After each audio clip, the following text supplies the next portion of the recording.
On this channel, I've often talked about all sorts of mapping competitions and contests in which mappers went head to head against each other to find out who can make the best map.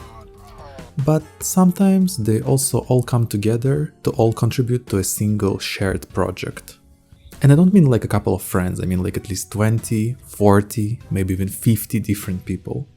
These type of mapping events are much harder to come by, but are arguably the most fun.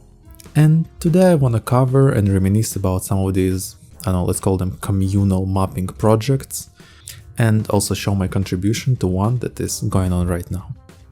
Let's begin. So the earliest one I remember is Winter Wonderland, which was actually the very first event we ever did on our mapping Discord server over 5 years ago. Damn. It was quite a spacious deathmatch map, consisting of 9 plots, each being made by a separate mapper. And even though they all stuck quite closely to the winter village aesthetic, there is still quite a bit of personality in these locations, ranging from an abandoned factory to a cozy pub to a Finnish sauna. Because, of course. Here I personally made this cave with a huge vault inside, in which after breaking the lock, turning on the generator and solving the puzzle to open it, you can find this virus thingamajig that gives you 1500 HP. This actually served as like a really fun side objective to do during the round, and also was super cool to see when one guy got the buff, all of the other players like agreed to go against him, and it was kind of like a mini boss fight of sorts. A bit later, in a similar vein but at a larger scale, the Source Engine Discord community deathmatch event was held, in which this time 42 people participated. Unlike Winter Wonderland, it wasn't themed, which makes the boundaries between the plots very obvious. But as an upside, it allowed total freedom of creativity to the mappers. And they delivered. All of these plots are just insanely well made and offer so much to explore and look at. I love this aquarium lounge plot, this Indiana Jones one with working spike traps, these Piranesi non-Euclidean stairs, the hamster cage, the space room, the chessboard, and even some of the simpler ones, like less imaginative, are just so well made and are really nice, and even sometimes hide some little fun secrets inside them. And that being said, these two DM communal maps were really fun, but after their release a question arose. Can a competitive map be made this way? To answer that, the mapping noodle events were held, in which other than the game mode, the biggest difference was that instead of plots, each mapper just connected a new area to the previous version, without any limitations on size or shape. So that way we can hopefully achieve an actual layout rather than just squares. In the end, the results were definitely interesting. Noodle 1 started off almost looking like a proper Greybox diffuse map, with each chunk added making a nice lane towards what will become B-side.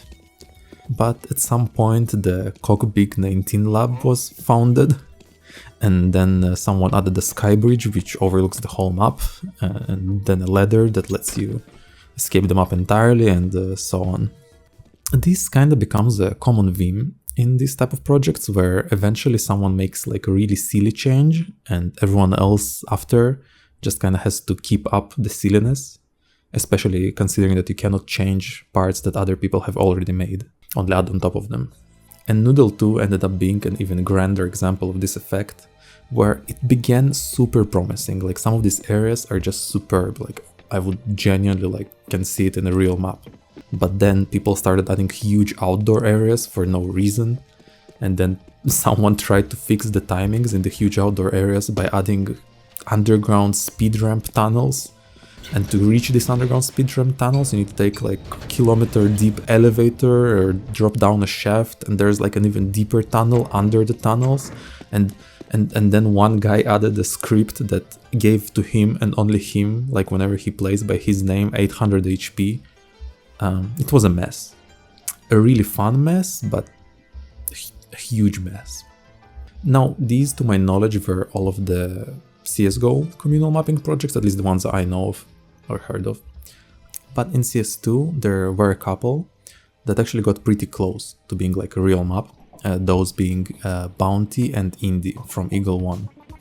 So they started off quite similarly to Noodle, but all of the mappers were given a prompt. So like you make T-spawn, you make C-T-spawn, you make A-site. And also, instead of mappers themselves connecting all of the different parts, they actually made them separately, but then a moderator came in and rotated and flipped them and like whatever, adjusted them in small ways, but to make them fit in a way that the moderator thought would make sense. And even after all of that, they also had real artists come in and actually art the levels to a really high standard, which makes this map feel like really high quality. This makes Indy and especially Bounty feel pretty close to a map that you would actually see in game, just being all around so well designed, but still having that little twist of being made by a lot of people without communication that really bred a lot of creativity in their design. Broken has a really great video. He organized the event and he made like a video covering it, so check it out. It's like super interesting. I recommend it. Maybe you've already seen it. But lastly, we also have the most recent and currently ongoing event, which is the EPIF organized by Gonsam. So how it works is that he made a basic gray box, and then every week he has a new mapper come in and update the map, and he's going to keep that going for a whole year. So that makes it be potentially 52 mappers, which makes this the biggest communal map ever created. But it will be created, it's not finished yet. And because of that I can't like cover it holistically, but because I participated on week 10, so let me just share what I did. So, while up until version 5 it looked quite cute and promising, Olaf, a fellow YouTube person who participated before me, just had to ruin it. Remember, as I said, there's also always one guy that just gets silly. So he added an accessible sky bridge over the map, really giving me some D-Noodle PTSD. And as I predicted, from the point that Olaf did this, all of the other mappers just went crazy, adding huge acid crates, fish everywhere, angels, gnomes, whatever.